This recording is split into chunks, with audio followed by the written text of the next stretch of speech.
कि आमे आज आसलु मंगलपुर जेहेतु मंगलपुर आसलु कौन सन्ध्या टे खाइबू बोली आमे आसी पहुँचलु यही भाई दुकान पाखरे। तो भाई पाखरे मिले चिकेन घुगुनी ता सहित मटन घुगुनी। तो भाई को आम बाड़िया कहीदेलु चिकेन घुगुनी 2 प्लेट। तो चिकेन घुगुनी प्लेट प्राइस थिला मात्र 20 टंका आ मटन घुगुनी प्लेट प्राइस मात्र 35 टंका। चिकेन घुगुनी ता सहित भाई पाखरे इंटरेस्टिंग जिनस मिले कौन ना टंकिकिया बिरी बरा। तो ता सहित आम ट्राए करूँ टंकिकिया बिरी बरा। तो आम प्लेट को आम नहीं बस जाइलु खायापाई। तो भाई को तो बहुत ही टेस्टी लगी। तो तापर मु ट्राए करी मत तो बहुत ही बढ़िया लगी। तो मु रेटिंग देवी 10 नु 8।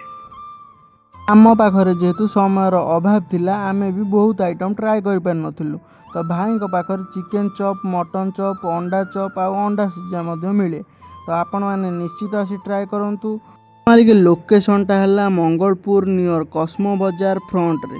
तो निश्चित आसी ट्राए करेंगे। रही जदि वीडियो भल लगे फॉलो निश्चित करेंगे।